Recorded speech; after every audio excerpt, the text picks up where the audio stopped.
Anderson Cooper 360, weeknights at 8 and 10 on CNN. What was it like? What to you, what was the key moment in that? Well, that was one of the key moments, and where without knowing anything about the discussions that might have taken place either with the president and Putin in St. Petersburg or with John Kerry and all of that, basically said, so what would it take?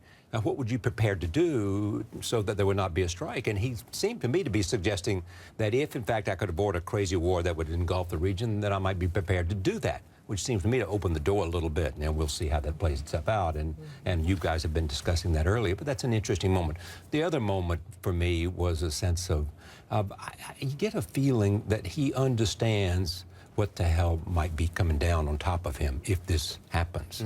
And he can talk about retaliation, a lot of other things, but I suggested to him that it could tip the balance.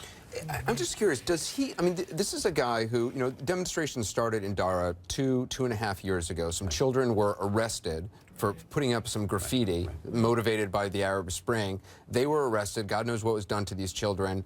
Parents, other villagers in Dara went out to the streets to protest, not to call for regime change, not to overthrow Assad, just to say, release these kids, these children, and they were met with batons and tear gas and bullets. And this is how his regime has responded time and time again. They are the ones who created this. Is there any acknowledgement on his part of this, or does he just label everybody else a terrorist? He does label everybody a terrorist in a sense, but I pressed him on that and said, look, everybody believes that they're no more than 15 or 20%.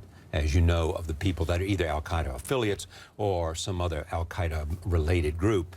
You know, and he, in a sense, will say that I understand that there are a lot of people that are not part of al-Qaeda, but he thinks that they're the dominant force, regardless of the numbers. And he thinks that the people from Syria... Do you think he really believes that, or is that just rhetoric? I mean, he can't really believe that...